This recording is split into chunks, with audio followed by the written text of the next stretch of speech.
தலைவர் அவர்கள் தமிழ்நாட்டு மக்களை நேசிக்கக்கூடியவர். இந்த கோரமான சம்பவம் அவருடைய மனதை பயங்கரமாக பாதித்திருக்கிறது. ஆகவே அடுத்து என்ன நடக்கப் போகிறது என்பதற்காக நாங்கள் தலைவர் அவருடைய இல்லத்திலே வழக்கறிஞர்கள் அணி சார்பாக அங்கே குழுமியிருக்கிறோம். விஜய் சார் என்ன சார் இதை பற்றி பேசியிருக்காரு உங்கள்கிட்ட? என்ன அடுத்த கட்ட நகர்வு என்னவாக இருக்கும்? இல்லை, எங்கள்கிட்ட யார்ட்டையும் ஒன்றும் பேசலை. இப்போ தலைவர் இப்போ அவர் இந்த துயரத்திலிருந்து மீண்டு வரணும். ஏன்னா தமிழக மக்கள் அப்படி ஒரு அன்பை அவர்கள் மீது செலுத்தினார்கள். இப்படி ஒரு துயரமான சம்பவம் நடந்திருக்கு. இதை பற்றி எல்லாம் இதை பிறகு இன்வெஸ்டிகேட் பண்ணி இப்போ நானே பேச முடியாத ஒரு சூழ்நிலையில் இருக்குது. பிறகு தலைவர் அவர்கள் தங்களுடைய விஷயங்களை சொல்லுவார்கள்.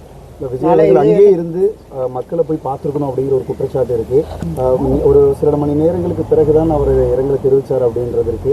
நல்ல முறையில் அவர் என்ன சொல்ல தலைவர் அவர்கள் உடனடியாக இந்த செய்தி வந்த உடனடியாக தன்னுடைய வருத்தத்தை பதிவு செய்திருக்கிறார்.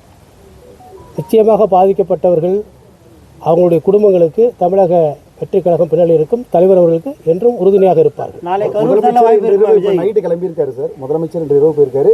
விஜய் அவர்கள் நாளை புறப்பட்டு பார்ப்பதற்கு வாய்ப்பு இருக்கா? கரூர் போறதுக்கான வாய்ப்புகள் இருக்கா? அதில் தலைவர் அவர்கள் அடுத்தடுத்த முடிவுகளை எடுத்துக்கொள்வார். அதுக்கு நிச்சயமாக அடுத்தடுத்த முடிவுகள் நிச்சயம் வரும் சார். ஒவ்வொரு வார சனிக்கிழமையும் நம்ம பரப்புரை போகிறோம். இப்போ அடுத்த வாரத்துக்கு பரப்புரை என்ன சூழல் இருக்கு, அதை பற்றி என்ன அடுத்த நிகழ்வுகள் குறித்து எங்களுடைய பொதுச் செயலாளர் மற்ற துணை பொதுச் செயலாளர் நிர்வாகிகளோடு கலந்து ஆலோசித்து அடுத்த முடிவை தலைவர் அவர்கள் சொல்லுவார்கள். வழக்கு பதிவு பண்ணுறதுக்கு வாய்ப்பு இருக்குன்னு சொல்கிறாங்க.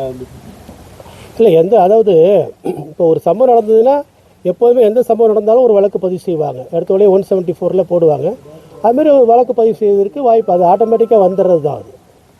காவல்துறை கொடுத்த நிபந்தனைகளை முறையாக பின்பற்றலை அப்படின்னு ஒரு குற்றச்சாட்டு இருக்குது. குறிப்பாக 10,000 பேர் தான் இங்கே கூடுவாங்க அப்படிங்கிற மாதிரியான ஒரு ஸ்டேட்மெண்ட் கொடுத்துருக்காங்க. ஆனால் அதையும் மீறி அந்த கூட்டம் கூடியிருக்கு. ஸோ அதெல்லாம் பின்பற்றலை அப்படின்ற ஒரு குற்றச்சாட்டு இல்லை.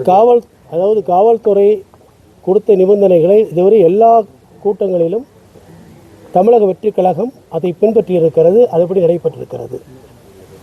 அதுதான் உண்மை. ஏற்கனவே திருவாரூர்லேயும் சரி, நாகப்பட்டினத்திலும் சரி, திருச்சியிலையும் சரி, எல்லா இடத்துலையுமே காவல்துறை கொடுத்த ஒரு நிபந்தனைகளை கூட மீறவில்லை.